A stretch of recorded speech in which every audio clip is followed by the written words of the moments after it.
This video covers taking out the factory plywood and vinyl flooring from the bus, and then I did the prep work on the metal surface below and painted it, as you can see here. And then once I painted it, I covered all the holes with the Gorilla Flex tape stuff, and then I laid down 1-inch foam and 3/8 plywood for my subflooring. As you can see here, this is the full floor with plywood down. All the heavy stuff was just to keep the plywood weighed down while I was gluing it. This time lapse is going over me taking out the factory vinyl stuff, and I'll let you guys watch that.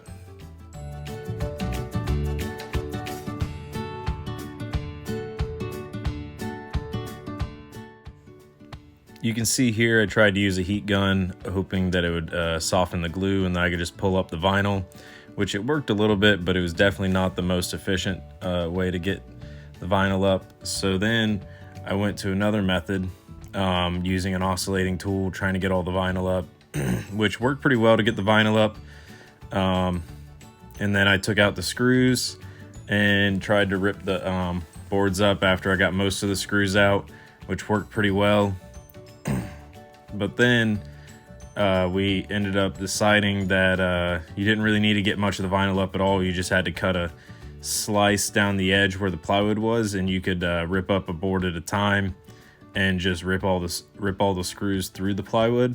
So then we just went back and took the screws out that were left, and some of them were so rusty that we couldn't get the heads to turn, so we just cut them off with a grinder, and then we just and then cleaned up the floor underneath.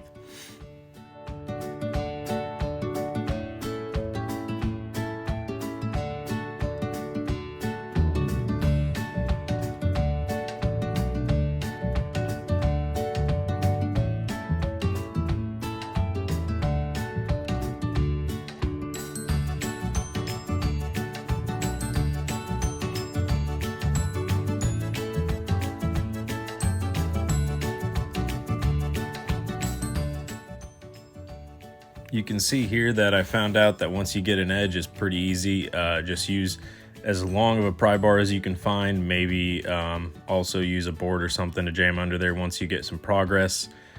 Just keep going down the side of the board and pulling up, and then you can rip it all up. And it's not too bad at all, especially if you have a second person to help you out.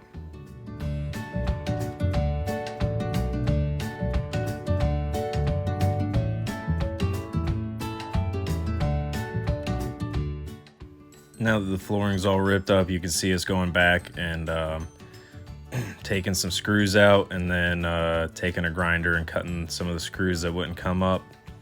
And then the next step I had to do was prepping the floors.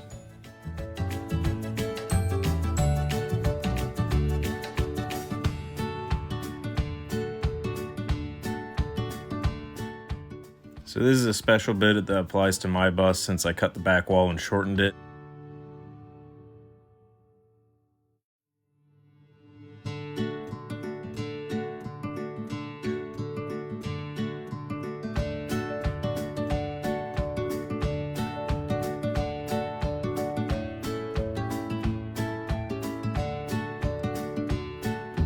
So this is the patch panel that I've been using to seal the hole in the floor from where I cut the back and reattached it and stuff.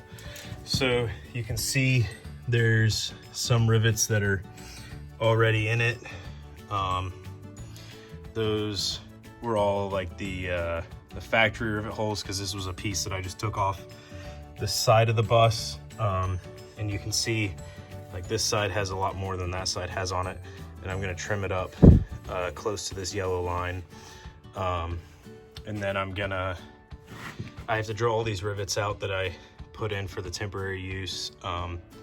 And then I'm gonna clean the floor up underneath, paint it, and then this piece will be seam sealed onto there, and we'll put a lot more rivets in there so that hopefully it doesn't squeak and rattle and stuff, and it's very structurally sound for carrying whatever load I put on here on top of the subfloor and stuff. But yeah, so that time lapse y'all just saw was me drilling all these holes for this to add in between all the rivets that were already there for my temporary panel.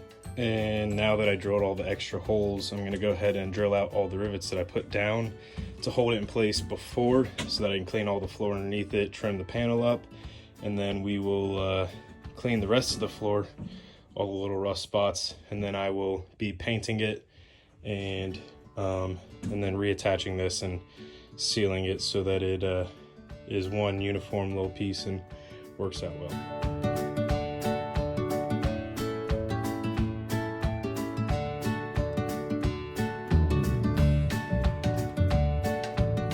Here you can see the gap that was left from the not so perfect cut we made, but that's all right. It didn't really need to be perfect since I was going to be putting this patch panel down over it anyway. But yeah, you can see down all the way to the frame of the bus through there.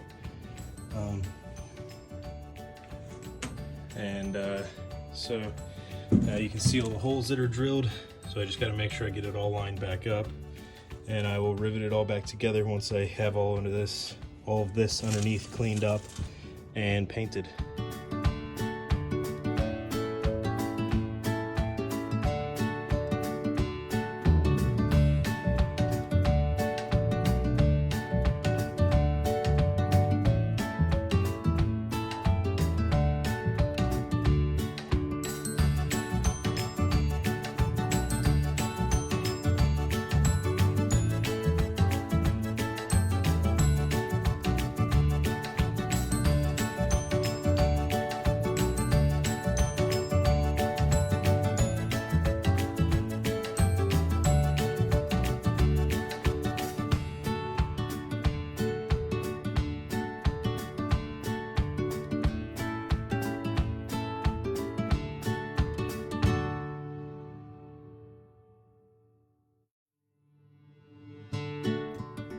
You might be wondering why it took so long to cut a straight line right there carefully when most people go ahead and rip all the floor up.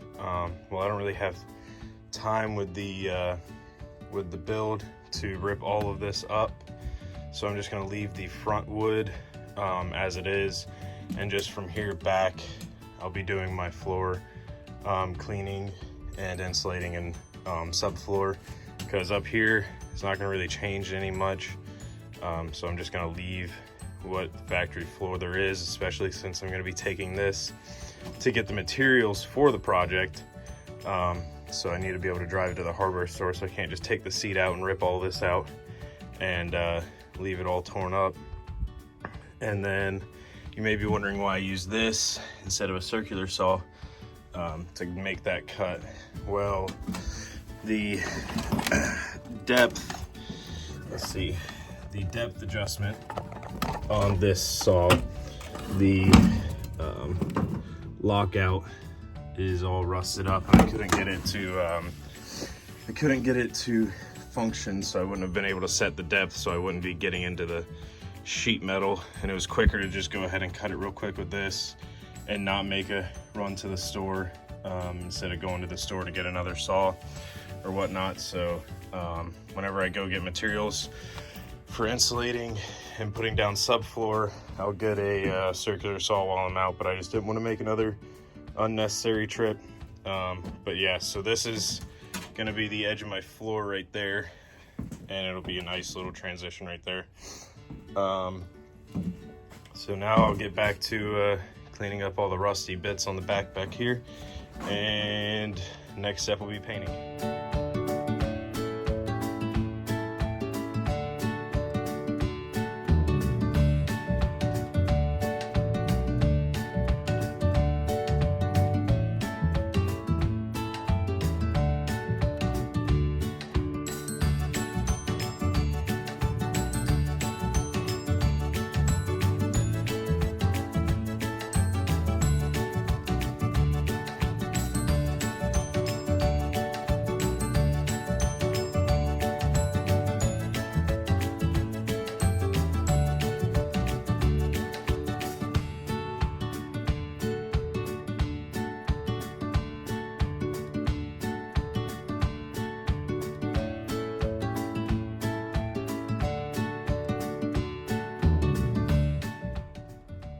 used my grinder with a wire wheel on it and cleaned up all of the loose rust spots on the floor.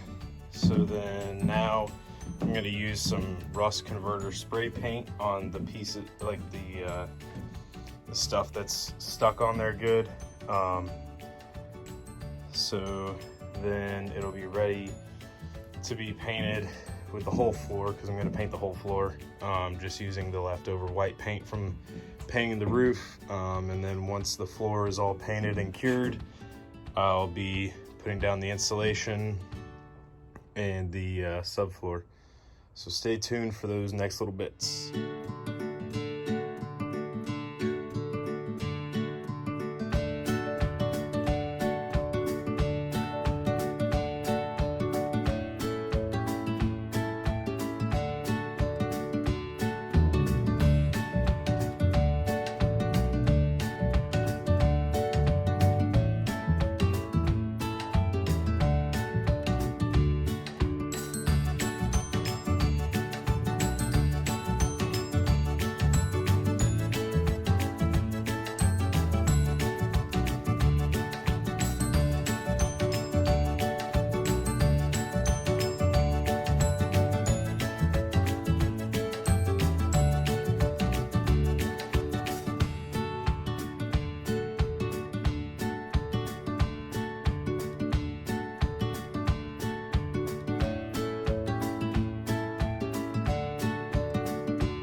Here I grabbed the panel and put it back down in, and you can see me putting all the rivets in.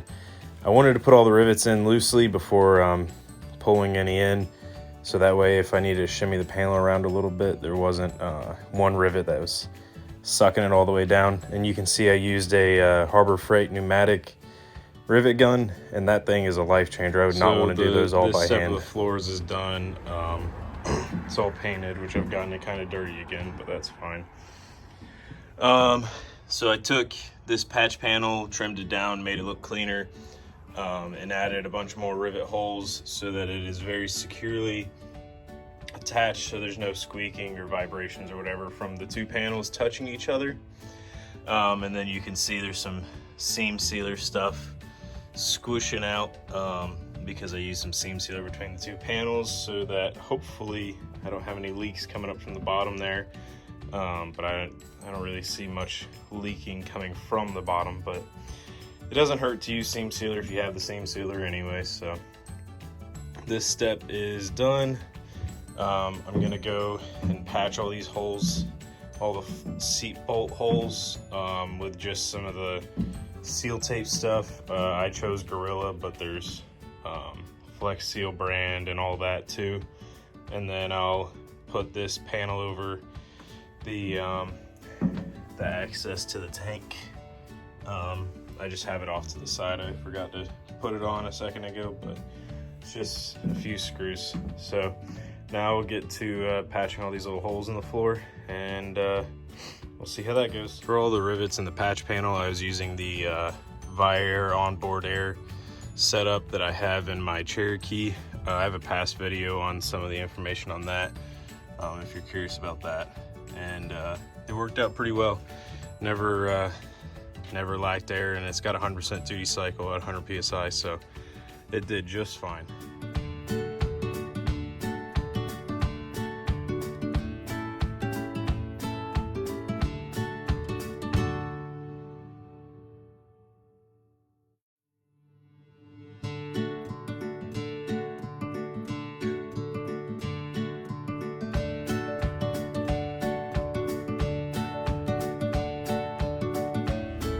Figured I would take a video of my subfloor before I get the last piece of plywood down. As you can see, I used some foam board insulation. I chose the 1-inch thick foam board just to keep enough head height. I didn't think that I needed too much more than that. And then I chose 3/8 plywood and walking around, it seems pretty solid. So I'm pretty happy with that choice. I have this little panel right here, so you can access the fuel door down there, or the it's like the fuel sender access, not fuel door. The fuel door is on the outside over there. But yeah, so I got the plywood almost all the way down. You can see I have random heavy objects holding the flooring down because I glued the foam board. I glued the foam board to the floor and the plywood to the foam board. And so I heard that was the best way to do it, instead of using screws and such in school buses. So we'll see how well it works out, and hopefully it doesn't squeak and rattle and whatnot. But this is what I have going on. I got this last board that I'm gonna have to cut to contour to all this, and cut a little section out for the other half of that, and then the flooring should be done. Here's that picture again of the final product of all the plywood laid down on the floor. Again, all the heavy objects are for weighing it down. Thank you guys for watching. Please subscribe to see the rest of the interior build, and then once the interior is built out, we'll be taking it across the country. Thanks again for watching and subscribing.